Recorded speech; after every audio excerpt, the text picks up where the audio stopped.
white pergola in the courtyard seemed to glow in the pale light. The air smelled, Naftaly thought, faintly of pomegranates. The place was full of anxious Maziks whispering to one another as they approached the courtyard, and Naftaly found himself very reluctantly carried along with the rest. He wanted badly to escape, but the Maziks were so tightly packed there was no easy way to slip out without causing a spectacle. He assumed they had all been summoned as he had, and then he realized that Barcelay may have been summoned too, which would have been disastrous.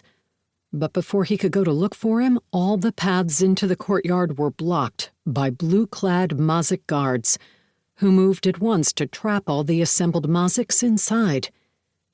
From within the main pergola came a woman, very tall and dark-haired, with rubies across her forehead.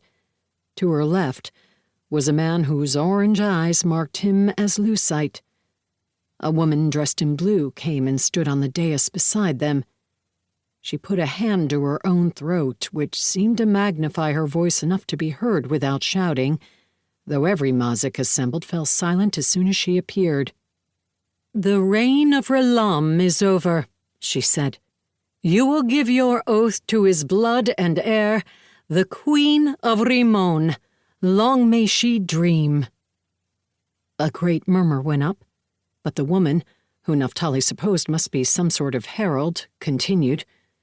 "The oath-getting will not be dreaming. You will all swear your loyalty to our new queen tomorrow at the Royal Alcazar. Tomorrow you shall greet your queen." The queen herself smiled, but only slightly. The man to her left let his eyes scan the crowd, and Naftaly was glad for once to be shorter than the people around him. Someone near him whispered, "She's to wed the Caçador," and someone else said, "They say Relam rode into the sea." Naftaly's eyes opened, and he was back in the mountains. Barcelay slept at his side. Naftaly thought of waking him, but decided the man was probably too weak to dream, and the immediate danger had passed anyway. Elena, still sitting in the same position she'd been in earlier, said, "You had a bad dream." Elena, of course, knew that Naftaly's dreams were as real as most people's waking moments. A bad dream was no passing figment to be forgotten after breakfast. "Yes," Naftaly said. "I think it was." It was 3 nights until the new year, and in the mortal world, Toba had been a flock of birds so long she was beginning to forget what it meant to have hands.